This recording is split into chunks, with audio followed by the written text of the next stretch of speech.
तो डिजिटल दुनिया की सुरक्षा को लेकर आज एक बहुत बड़ा सवाल उठता है। क्या मशीनें हमें इंसानों से बेहतर बचा सकती हैं? आज हम Penn State cyber security lab की एक हैंडबुक के जरिए ये समझेंगे कि कैसे आर्टिफिशियल इंटेलिजेंस यानी एआई साइबर खतरों के खिलाफ हमारी पहली और शायद सबसे मजबूत रक्षा पंक्ति बनता जा रहा है। देखिए, ये जो बात कही गई है, ये साइबर सुरक्षा की आज की सबसे बड़ी सच्चाई है। प्रॉब्लम पता है क्या है? प्रॉब्लम ये है कि खतरे इतनी तेजी से और इतने तरीकों से बढ़ रहे हैं कि हम इंसान अकेले उनका सामना कर ही नहीं सकते। हमारी रफ्तार, हमारी समझ अब पीछे छूट रही है। तो मतलब समस्या की जड़ में हम इंसान ही हैं। चलिए थोड़ा और गहराई में जाते हैं और देखते हैं कि आखिर हमें एक नए तरीके की इतनी सख्त जरूरत क्यों आन पड़ी है। असल में 4 बड़ी दिक्कतें हैं। पहली, हमारी रफ्तार। सीधी सी बात है, हम धीमे हैं। जब डेटा का सैलाब आता है, लाखों करोड़ों सिग्नल एक साथ आते हैं, तो हमारा दिमाग बस हैंग हो जाता है। दूसरी, हम अक्सर पूरी तस्वीर मतलब बिग पिक्चर देख ही नहीं पाते। टीमें अलग अलग काम करती हैं, जानकारी एक दूसरे तक पहुंचती ही नहीं। तीसरी, हमारी सोच। कभी कभी हम गलत चीजों पर भरोसा कर बैठते हैं और बस एक छोटी सी गलती बहुत बड़े नुकसान की वजह बन जाती है। और चौथी और आखिरी बात, तजुर्बे का फर्क। एक नए एनालिस्ट और एक एक्सपर्ट के काम में जमीन आसमान का अंतर होता है, और यही अंतर हमारी सुरक्षा की सबसे कमजोर कड़ी बन जाता है। और बस यहीं पर एंट्री होती है हमारे नए हीरो की, एआई एनालिस्ट। इसे सिर्फ एक नया टूल मत समझिए, नहीं, ये एक तरह का सुपर एनालिस्ट है, जिसे खास तौर पर हमारी इन्हीं इंसानी कमजोरियों से लड़ने के लिए डिजाइन किया गया है। इस पूरी क्रांति के दिल में है एक टेक्नोलॉजी जिसका नाम है डीप लर्निंग या डीएल। इसे ऐसे समझिए, ये एआई की वो ताकत है जो इंसानी दिमाग की तरह सीखने की कोशिश करती है। ये डेटा में ऐसे पैटर्न ढूंढ निकालती है जिन्हें इंसानी आंखों से देखना लगभग नामुमकिन है। ये सच में साइबर सुरक्षा का एक नया सुपर वेपन है। तो सवाल ये है कि इन एआई एनालिस्ट्स को हम ट्रेन कैसे करते हैं? इसका जवाब है यूनिफाइड डीप लर्निंग पाइपलाइन। इसे एक एआई बनाने वाली फैक्ट्री की असेंबली लाइन की तरह सोचिए। एक सिस्टमैटिक तरीका जहां एक तरफ से कच्चा डेटा डाला जाता है और दूसरी तरफ से एक ताकतवर ट्रेंड एआई एनालिस्ट बनकर निकलता है। तो चलिए देखते हैं कि ये एआई ट्रेनिंग पाइपलाइन, ये असेंबली लाइन आखिर काम कैसे करती है। मोटे तौर पर ये 4 स्टेप्स का एक प्रोसेस है। स्टेप 1, डेटा इकट्ठा करना और उसे लेबल करना, बिल्कुल वैसे ही जैसे कोई जासूस सुराग इकट्ठा करता है और बताता है कि कौन सा सुराग काम का है और कौन सा नहीं। स्टेप 2, इस सारे डेटा को एक ऐसे फॉर्मेट में बदलना जिसे एआई समझ सके। स्टेप 3, असली ट्रेनिंग। यहीं पर एआई को सिखाया जाता है कि उन सुरागों में छुपे हुए पैटर्न को कैसे पहचानना है। और फाइनली स्टेप 4, इस नए ट्रेंड एआई जासूस को असली दुनिया में असली खतरों से लड़ने के लिए तैनात कर देना।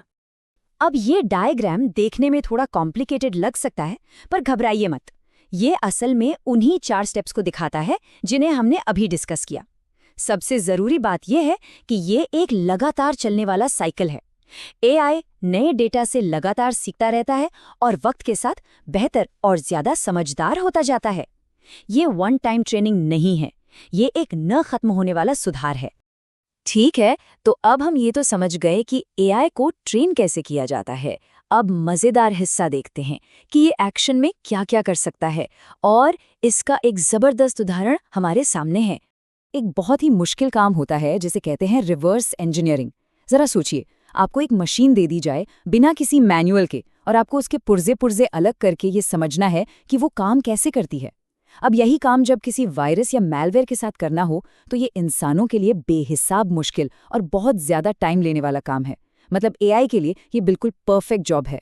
यहाँ एआई को मूल रूप से 2 बड़ी पहेलियां सुलझानी होती हैं। पहली पहेली, कोड का एक हिस्सा कहाँ से शुरू होता है और कहाँ खत्म होता है, और दूसरी, जो इससे भी ज्यादा जरूरी है, इस कोड का मकसद क्या है या आखिर करना क्या चाहता है। और कमाल की बात यह है कि एआई अब इन मुश्किल पहेलियों को अपने आप ऑटोमेटिकली सुलझाना सीख रहा है।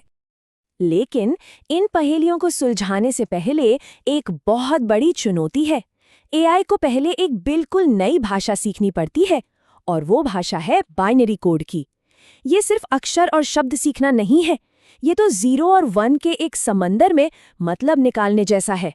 एक ऐसी भाषा जो इंसानों के लिए नहीं बल्कि मशीनों के लिए बनी है। तो एआई इस कोड को पढ़ता कैसे है? इसके दो मेन तरीके हैं। पहला है रॉ बाइट एनकोडिंग। इसे ऐसे समझिए जैसे कोई किताब को सिर्फ अक्षर अक्षर करके पढ़े, बिना ये समझे कि शब्द क्या है या वाक्य का मतलब क्या है। ये तरीका बहुत तेज है, पर इसमें कोड का असली मतलब समझ नहीं आता। और दूसरा है रिप्रेजेंटेशन लर्निंग। ये तरीका कहानी को समझने जैसा है। ये सिर्फ शब्द नहीं पढ़ता, बल्कि ये भी समझता है कि वो शब्द आपस में जुड़कर क्या मतलब बना रहे हैं। जाहिर है ये कहीं ज्यादा ताकतवर है, लेकिन इसमें कंप्यूटिंग पावर भी बहुत ज्यादा लगती है। और इसका सबूत ये रहा। ये टेबल साफ साफ दिखाती है कि दोनों तरीकों में कितना बड़ा फर्क है। देखिए, वन हॉट जैसे सिंपल मॉडल सिर्फ लगभग 31% तक ही सही काम कर पाते हैं, लेकिन वहीं दूसरी तरफ पाम ट्री जैसा एडवांस्ड डीप लर्निंग मॉडल 87.5% की कमाल की एक्यूरेसी पर पहुंच जाता है। ये सिर्फ थोड़ा बहुत सुधार नहीं है, ये एक पूरा गेम चेंजर है। तो क्या इसका मतलब ये है कि एआई ने सारी मुश्किलें हल कर दी हैं? हम बस आराम से बैठ सकते हैं? नहीं, अभी नहीं। चलिए देखते हैं कि भविष्य की राह में अभी और क्या चुनौतियां बाकी हैं। अभी भी कुछ बड़ी रुकावटें हैं। पहली है जनरलाइजेशन, मतलब एक एआई जिसे विंडोज मैलवेयर को पकड़ने के लिए ट्रेन किया गया है, वो जरूरी नहीं कि मैक ओएस के मैलवेयर को समझ पाए। दूसरी चुनौती है जटिलता। एआई छोटे मोटे काम तो बहुत अच्छे से कर लेता है, लेकिन अभी भी वो एक शातिर इंसान हैकर की तरह नहीं सोच सकता। और आखिर में कोड और डेटा को अलग अलग पहचानना। कभी कभी ये बताना बहुत मुश्किल हो जाता है कि कोड का कौन सा हिस्सा कमांड है और कौन सा सिर्फ इन्फॉर्मेशन।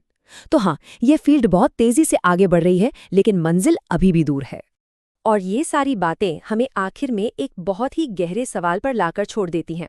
जैसे जैसे हमारे एआई डिफेंडर ज्यादा एडवांस्ड हो रहे हैं, तो क्या हम सच में एक ज्यादा सुरक्षित इंटरनेट बना रहे हैं, या हम बस एक ज्यादा तेज, ज्यादा जटिल हथियारों की दौड़ शुरू कर रहे हैं? ये एक ऐसा सवाल है जिसका जवाब शायद हमें आने वाला वक्त ही देगा।